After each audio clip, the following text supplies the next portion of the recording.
Hi guys, నేను ఎక్కడికి వెళ్తానో కనుక్కొని చూద్దాం. నేనైతే వాలీబాల్ టోర్నమెంట్ కి అయితే వెళ్తున్నాను. మా వాడు అయితే బండి వేసుకుని వస్తున్నాడు. ఇదిగో ఈడే మా వాడు. నేనైతే బండి అయితే ఎక్కి ఇంకా స్టార్ట్ అవుతే అయ్యాము. దాని మధ్యలో వెళ్తుండగా ఈ బోర్డు అయితే ఆగపడింది. చిలకలూరుపేట హైవే మీద నుంచి అయితే వెళ్తున్నాము.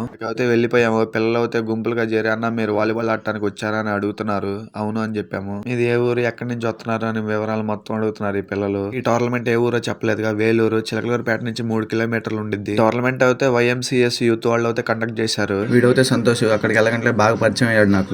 వీడైతే సేమ్ మా అల్లుడు లాగే ఉన్నాడు.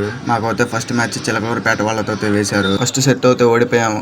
తర్వాత 2 సెట్లు అయితే గెలిచాము. సాయంత్రం అయితే 2 పెద్ద టీంలు అయితే వచ్చినాయి. బేతపూడి అనే ప్రకాశం టీం అయితే గెలిచింది. కడలి కళ్యాణ్ అయితే ఉన్నాడు. ఇక నైట్ అయితే అయింది. మాకు తెలిసిన అన్నయ్య అయితే ఇంటికి అయితే తీసుకెళ్లాడు. మాకు అయితే చికెన్ అయితే వండిచ్చాడు. ఇంకా మేమైతే స్నానం చేసి చికెన్ అయితే తినేసాము. గోదావరి చీరలలో అయితే బాగా ఆడారు. టై అయితే అయింది. డిసైడింగ్ సెట్ లో అయితే గోదావరిలో అయితే గెలిచారు. మేమైతే క్వార్టర్ ఫైనల్ ఈటికోపాక టీం మీద అయితే ఓడిపోయాము. మేమైతే సెకండ్ సెట్ డల్ అయిపోయాము. వాళ్ళు అయితే బాగా ఆడారు. తోసిగాడు పిల్లలు అయితే బాగా పరిచయం అయ్యారు. పాపం ఫీల్ అవుతున్నారు నేను వెళ్ళిపోతున్నానని. వీటి కూడా అయితే బాగానే పరిచయం అయ్యాడు. వీటి కూడా ఫీల్ అయిపోతున్నాను నేను ఇంటికి వెళ్ళిపోతున్నానని.